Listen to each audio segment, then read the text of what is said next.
सकाळी लवकर उठायचं, अंघोळ करायची आणि लागायचं आपल्या कामाला. हे काय आपल्या बायकांसाठी नवीन नाही. मीही सकाळी लवकर उठले आणि सगळ्या घराच्या लाद्या वगैरे पुसून घेतल्या. त्यानंतर मी दिवाबत्ती करून घेतलं आणि स्वामींचं सार अमृतमधले 3 अध्याय मी रोज वाचते. देवपूजा झाल्यानंतर लागले पेटपूजेला. आज मी नाश्त्यामध्ये करणार होते सुक्की शेव आणि तीही डालड्यामध्ये. वनस्पती तूप म्हणतात काही जण, कोण डालडा म्हणतं, पण मला डालडा बोलायला आवडतं. आता ह्या डालड्यामध्ये मस्त भाजलेली शेव अजून 5 मिनटं भाजून घेतली. त्यामुळे ह्याला चांगला लालसरपणा येतो. तुम्हाला आवडत असेल तर ड्रायफ्रूट घाला, नाही घातले तरी चालेल. इथे मी ड्रायफ्रूट घालून घेतले. त्यानंतर ही शेव मी पाण्यात शिजवणार आहे.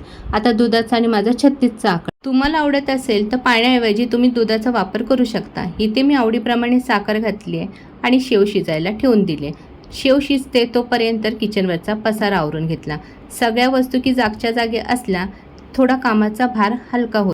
मी स्वामी सेवेत आल्यापासून मला ही सवय लागली आहे. घरात गोडाचा पदार्थ केलेला असो किंवा साधं जेवण, आधी मी स्वामींना नैवेद्य दाखवते, त्यानंतर मी खाते. तसंही देवाचा आपल्यावर आशीर्वाद आहे म्हणून तर आज आपण सुखाचे 2 घास खातोय, हो ना. त्यानंतर TV बघत बघत मीही माझा नाश्ता करून घेतला. पावसाने चांगले 3-4 दिवस सुट्टी घेतल्यामुळे रशीवरची कपडे सरळ कपाटात जातात. त्यामुळे वेगळाच आनंद. घरातली कामं आवरल्यानंतर बाजारात जाऊन मनासारख्या भाज्या घेऊन आले. कित्येक दिवस पावसामुळे बाजारात जाऊन भाज्याच आणता आल्या नाही. घरची बाहेरची कामं आवरली की लागले स्वयंपाकाला.